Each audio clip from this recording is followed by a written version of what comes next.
প্রথমেই টব বা বড় পাত্রে গোবর সার, জৈব সার এবং ভালো মানের দোআঁশ মাটি একসাথে মিশিয়ে নিই।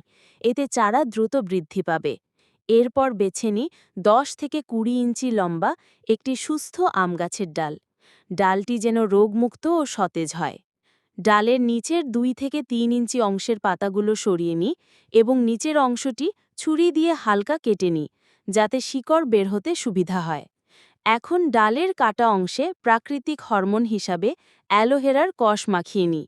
এটি শিকড় গজাতে সাহায্য করবে। এবার ডালটিকে টবের মাটিতে 3 থেকে 4 ইঞ্চি গভীরে গেঁথে দিই।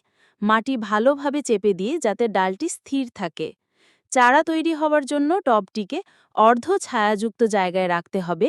নিয়মিত অল্প অল্প করে পানি দিতে হবে, যাতে মাটি স্যাঁতস্যাঁতে থাকে কিন্তু অতিরিক্ত ভেজা না হয়। প্রায় 3 থেকে 4 সপ্তাহের মধ্যে ডালের নিচের অংশ থেকে শিকড় বের হতে শুরু করবে এবং উপরের দিকে নতুন কুঁড়ি দেখা দেবে। এইভাবে সহজ প্রক্রিয়ায় ঘরেই তৈরি করতে পারেন সুন্দর আমের চারা। ভালো যত্ন নিলে একদিন এই চারা থেকে পাবেন সুস্বাদু আমের ফল। এতক্ষণ আমাদের সাথে থাকার জন্য ধন্যবাদ। এ ধরনের আপডেট বিষয় নিয়ে জানতে আমাদের পাশে থাকুন। কমেন্ট করে আপনাদের গুরুত্বপূর্ণ মতামত জানান, আমরা ইন্সপায়ার হব। ধন্যবাদ।